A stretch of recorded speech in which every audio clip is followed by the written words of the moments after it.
Hey guys, happy Wednesday, and today we're gonna have a live chat with Kat, and she's gonna hop on as soon as she gets my invitation. But I wanted to say apologize, I'm sick, so if I sound funny or I'm coughing, I apologize. I'll let you guys know kind of the idea behind these interviews. Um, hey Kat. I'm gonna turn this off for just a minute. Hello, how are you? Good, how are you? Good. So I was gonna let everybody know the kind of the idea behind these interviews.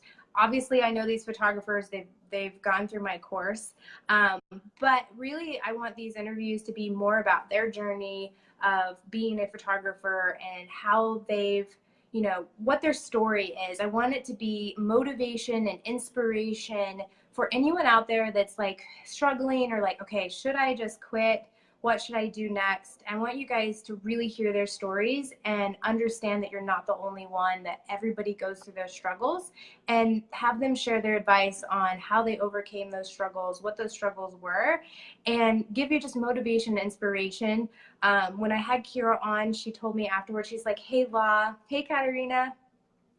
She said, hey, Law, like, I know you don't want your program to be the focus, but it's really hard to talk about our journey because that is part of our journey. So I just want to, it is probably going to be something that's talked about. It doesn't necessarily mean it's the right fit for you. Maybe it is, maybe it isn't. But my whole goal really is to share their stories. And Kat's is an amazing story. Where she put everything on the line for her photography business, and through health struggles where she shared with me she was bedridden, didn't know how she was going to make those bills that were piling up for her studio that she had got. And now she just had a 11,000, let me see, remember, 686 and 94 cent month in May. And so I wanted to bring her on and let her share your story. But first, kind of, Kat, tell us a little bit about you. Where did you grow up? Where do you live now? Awesome. So hey guys, I'm Kat. I'm here in the studio. If you hear anybody in the background, I've got my girlfriend's here, and we're shooting vegan cakes and Great Gatsby style today. So I grew up in Michigan, and just in a little subdivision, and I grew up in the salon, I guess you could say, and in dance and performing, but small town, nothing crazy. And I always loved like theater and cameras. And then my dad always was on scene. He was a paramedic, but he would always show up on scene later with a video camera and shoot videos over to the news station and take pictures and make extra money that way. So I've always been around cameras and underwater video cameras and things that other people typically didn't have back in the 80s. Mm-hmm. So getting out of that, I didn't want anything to do with computers. I don't know what it was. I was like, I just want to draw and be artsy and dance. And I was in dance my whole life, teaching group fitness. I became a personal trainer.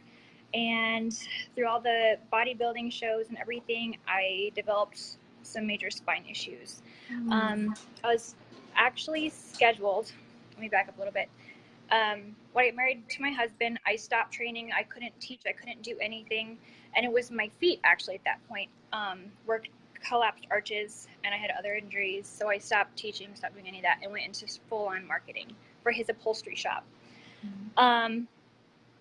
Later, the spine issues just kind of caught up with me, I think all the damage, and I started getting into photography as his business. He's been around over 20 years here in Vegas, but with the marketing, it finally got to where I'm like, okay, I'm gonna do my own thing. So I had my first camera a while back, and I didn't know what I wanted to shoot, and my friend was like, why don't you come do a boudoir shoot with me? And I'm like, okay, fine. If you edit, I'll do it. And she had a camera too, so I was like, fine. And it was like the best experience of my life, and I finally knew it. I'm like, this is what I have to do.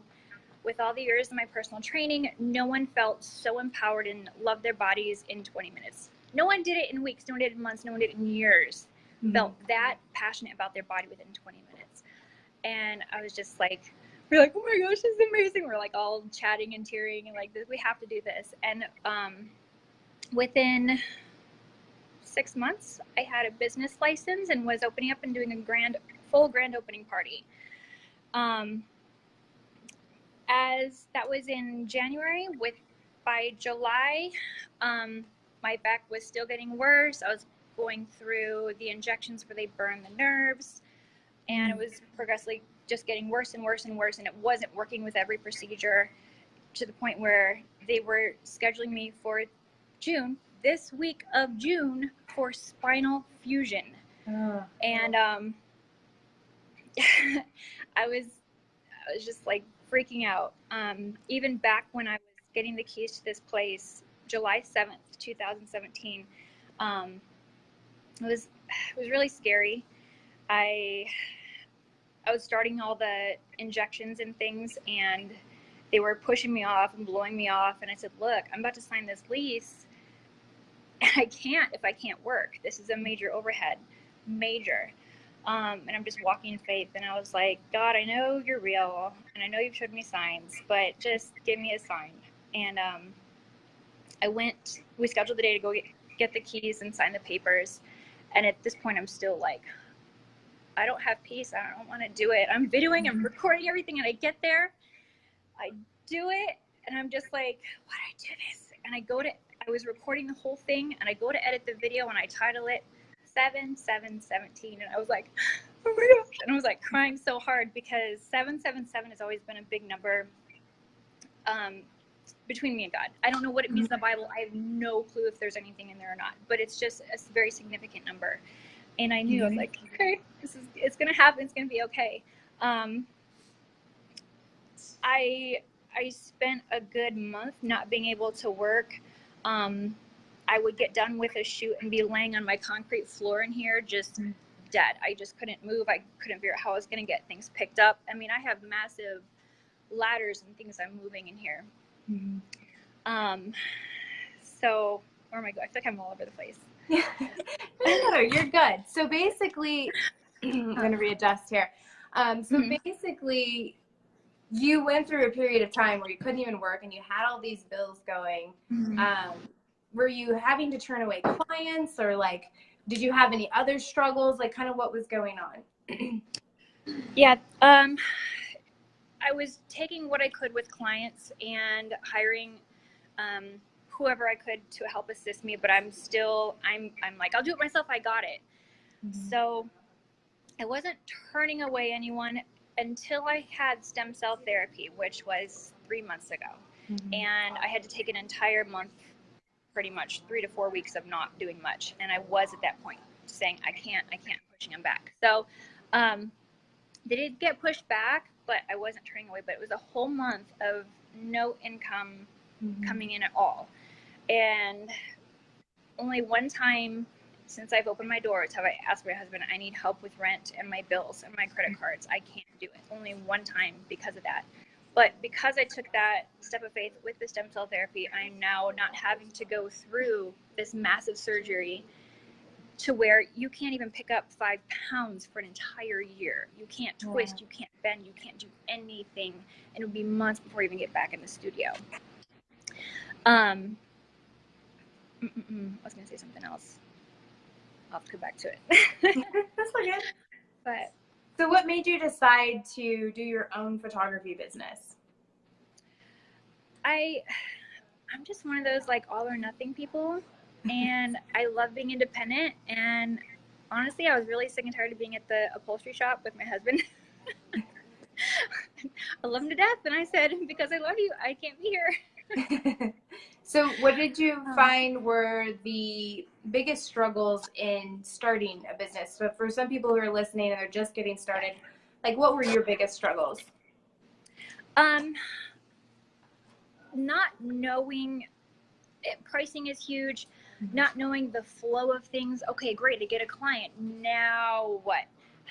And you and your process just like threaded everything together. And yeah, it's still scary, but at least I had a form and a template to make it my own. Because I'm an all or nothing, just doing it out of my home wasn't enough. And coming in here, I felt like I had to have every single thing in place, every T crossed, every I dotted, and it helped me a lot. You still have to jump into it without knowing and just kind of take a client because you don't know, but it just helps so much. Like, I can't even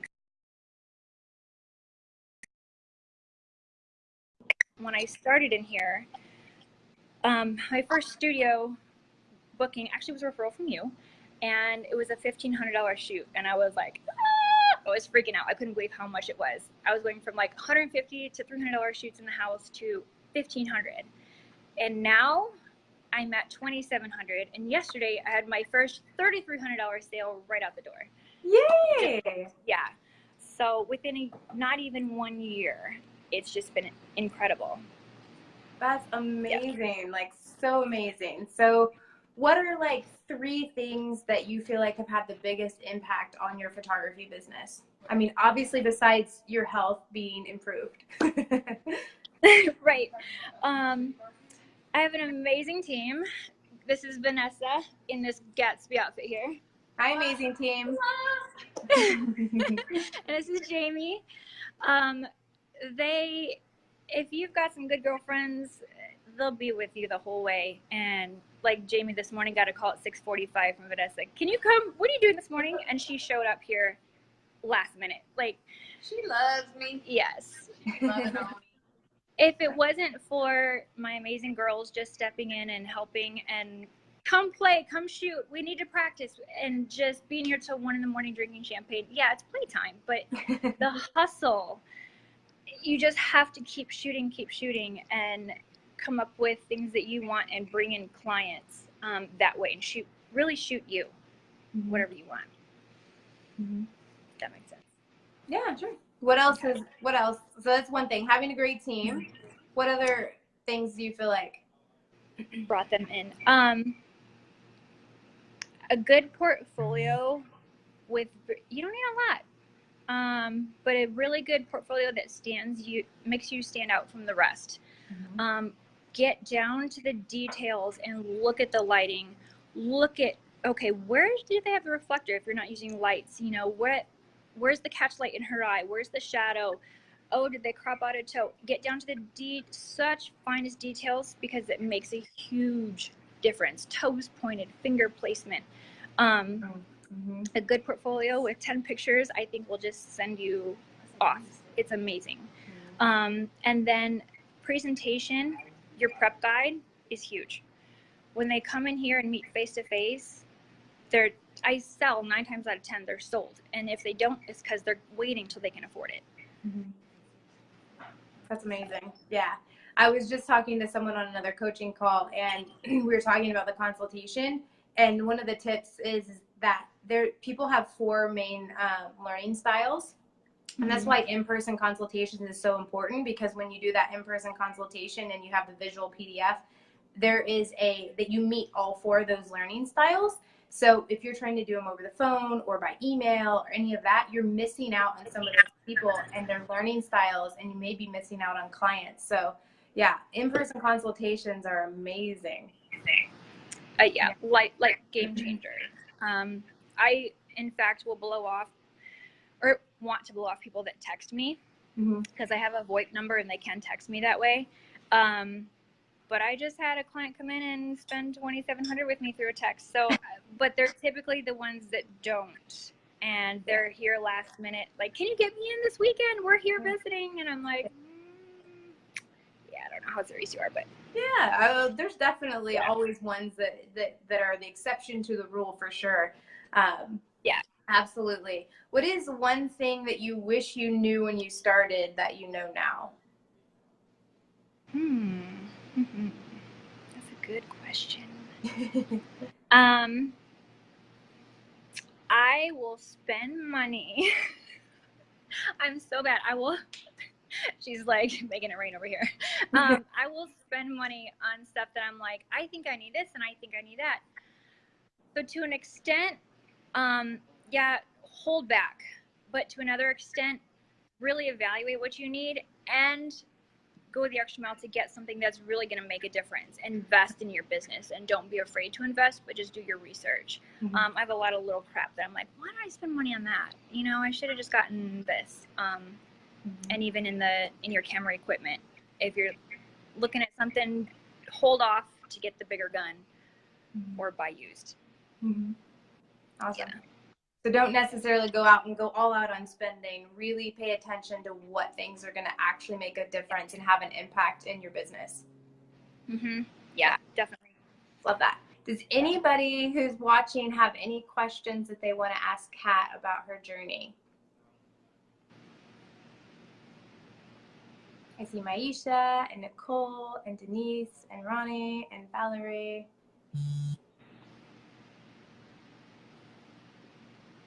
Archie's on.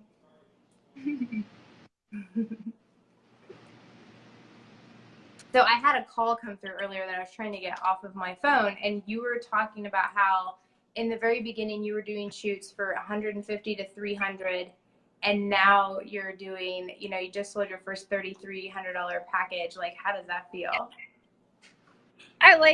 I came back here and I have a little 14-year-old assistant, and she's back here making our big angel wings, and I'm like, oh, we're doing a happy dance, and I'm like, I did it. I'm like texting everybody, I'm like, what I did. It's exciting, but now I'm not like as blown away. I'm almost expecting it because I know the process works. Yeah. That makes sense. Hi, girl. Love you. Yeah. Denise says she's breaking into the business. How did you find clients? It's no one I knew. I mean, that was my practice people from the gym and my girls. But it was all law. Once I got that AdWords going, that's exactly what it was. And I knew signing this lease, I had to have a plan. I couldn't go based on anything I knew, even though, here's another little background too. My husband's business was really bad since the economy. I came in, we've done triple the business in the first 2 years. Now we're going on 6 years since I came on. My mom started a barbershop in Augusta, Georgia. Within 1 year, it became Best of Augusta, and she just hit her first $10,000 month last month. And I market both of these. And it's only been like just website, design, photos, video. At first I did like Craigslist, and it worked for them, not for photography. Yeah. And I knew it had to be a different game with this. And when I saw law, I hit her up, and she was still shooting and like full time. So it was kind of like, but then she let me know later she's going to step down and offered me a position to come in and do the boot camp. And I was like, yes, I'm so on. Life changer. So to answer your question, Denise, she used my program and my business and marketing system to get her those clients. Nicole says, any marketing tips? I like the first one you said, having a really great portfolio. And that's huge. Making sure that you're paying attention to those details that make your artwork stand out. And I think finalizing the artwork, the retouching is really important too. I know you didn't touch on that, but I know that you do a really amazing job at retouching. Oh, thank you. And Law has an amazing class. If you guys haven't seen it, with her and Megan for retouching, it's phenomenal. The question was, how else? Wait. Yeah, any marketing tips? Marketing tips. It's the AdWords that did it, because I've tried everything else and nothing worked, and I was freaking out. And it's the AdWords that did it. But if you don't have the website that psychologically brings them down to the booking, they're not even going to put it through. So really, Law's whole thing on how it works is perfect. And any other way, it doesn't work. And we spent hours on the phone even tweaking little things, and it's like, boom, it just clicks. It works. But having that portfolio in there is huge. Even now, I switched up my pictures since I've got like 7 new backdrops and all this cool stuff. I'm excited. I put up new stuff. And I had 2 clients go, where's that picture of blah, blah, blah, blah? And I'm like, man, they look for that stuff. And portfolio is huge. So website, which is the portfolio. Yeah. Ronnie says, besides AdWords, has there been any other marketing activity that has paid off for you? Do you blog? I do not blog. I'm even seasoned in YouTube. I did a reality show for our upholstery shop. I did 7 episodes, full-on episodes that look like a real reality show. And it boosted our business like crazy, but that was way too much work. You can't do that and do photography. So that's the only thing I found that worked. I have like later.com and all these things that post everywhere, and nothing from social media. Nothing from Craigslist. You're going to get crap. Yeah. So. Awesome. That answer your question, Ronnie? And Nicole says, do you do your own retouching? At first, I did. Now I don't. I use the techniques I learned from law to go back in and do things first, or some of my own projects. Now, even at 1 to 2 shoots per week, I send them out to a company, which if you guys want that information, I can put that below. They're amazing. They come back like straight out of a magazine, and then I just add my styling on it. Yeah, perfect. Awesome. And what made you decide to outsource? Just curious. Time is money. And I would spend 3 days on a shoot, and I don't have that time. Did you notice a difference between how much work and how happy you were when you let go of retouching and outsourced it? Oh yeah, I was so excited, and even you get the joy back too when you get them back and they're fully processed. I was in Michigan with my daughter, and I go, "Oh my gosh!" She goes, "What, are you surprised you don't work?" I'm like, it's amazing. Yeah. It's just, you get that wow again, and you see your work in a different light. It's really cool. Yeah, that was a big thing for me when I finally decided to let go of control and found Megan, and finally got, we worked together to find that perfect edit. But I noticed that my business actually grew when I let go, because now I was actually focusing on the things that I really love doing, and I had more time to focus on my clients versus spending hours on retouching, for sure. But it was just something that was not necessarily my number one passion. I think there are some people that love doing it, and they're probably way quicker than I was. I was just so detail oriented, and so like I know enough in Photoshop to be dangerous, but not enough to be quick. That's how I am. Yeah. Awesome. Perfect. Well, I know you have a shoot that you're working on. I'll let you have one more question. Hold on. So after you guys get the retouch images back, do you do your own color toning to reflect your personal editing style? Yes, Ronnie. I do final images, final editing touches to customize. And you can do that pretty easily with actions and things like that, and batching. That's something that Megan goes over, how to batch actions. And things like that. So that's really cool. Yep. I always just throw in I pulled in Lightroom and throw in some things to go over it. Sometimes I'll get super creative and add like grunge effects and things, but now I can play if I want. Awesome. You have time for that. Yeah. Perfect. Well, I know you have a shoot, but thank you so much for joining us today and sharing your story. And I can't wait to watch you just keep soaring and keep taking your business to new heights. Thank you, La. You've been. All right. Thanks, guys, for joining. All right. Thanks. Bye.